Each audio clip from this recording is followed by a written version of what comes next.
How to request files on Dropbox from anyone. So to start, we'll just have to open our Dropbox account. To do that, simply open browser and then search for dropbox.com.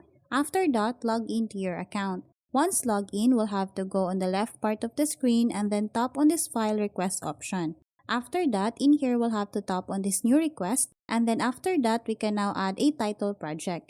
So in here, as an example, I'm going to type HR report, and then after that, you can also add a description. So in here, I'm just gonna type weekly HR report under hiring, and then after that, you can also add a deadline date, a deadline time, and then password.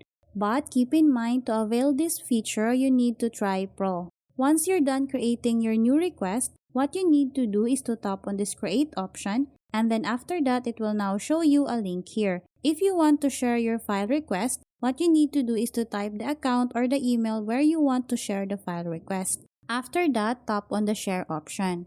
So that's how easy we can request files on Dropbox from anyone. Thanks for watching, and if you find this video helpful, please don't forget to subscribe, hit the like button, and then the notification bell so you won't miss any of our future videos. See you on the next one!